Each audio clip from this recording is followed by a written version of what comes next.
Military vets.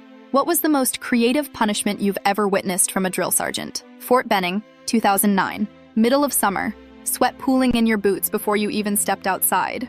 Our platoon was maybe 3 weeks into basic. Still dumb, still thinking we were smarter than the system. We had this one guy, Jackson. Loudmouth, thought he was hilarious, couldn't shut up to save his life. Drill sergeants hated him from day one, but not in the "I'm gonna break you down" kind of way. More like, "You're not worth the oxygen." It all came to a head one morning at Chow. Jackson decided to be funny in the DFS line.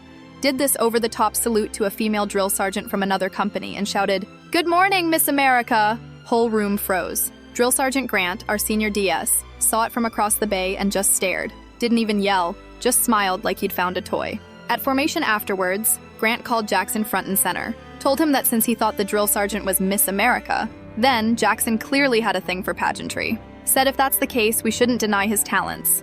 We should celebrate them. So for the next 3 days, Jackson was Miss Fort Benning. They gave him a mop head tied around his head like a wig, and a sash made from toilet paper that said, Miss Fort Benning 2009, written in Sharpie. Every formation, every PT session, every training event, Jackson had to show up in that getup. Grant made him strike a pageant pose every time a drill sergeant walked by. Hand on hip, wrist out, big fake smile. The rest of us were told not to laugh. If we laughed, we joined the pageant. That kept a lot of people quiet. The worst part was the talent portion. End of the third day, after dinner chow, Grant called everyone into the bay and made Jackson do a pageant walk down the center aisle between the bunks. They played music from someone's cheap speaker. Pretty sure it was Beyonce. And Jackson had to strut, spin, wave. Then Grant said, "Talent portion, Miss Fort Benning, dazzle us." Jackson froze. You could see the panic, but then he leaned into it. Started doing impersonations of all 3 drill sergeants.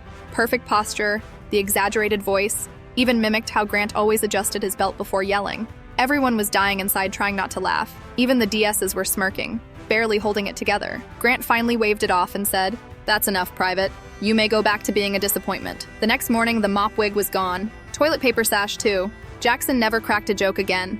He got quieter after that, focused more, stopped acting like basic was a joke, and started pulling his weight. Never became a superstar, but he made it through without any more titles. Grant never raised his voice much. He didn't need to.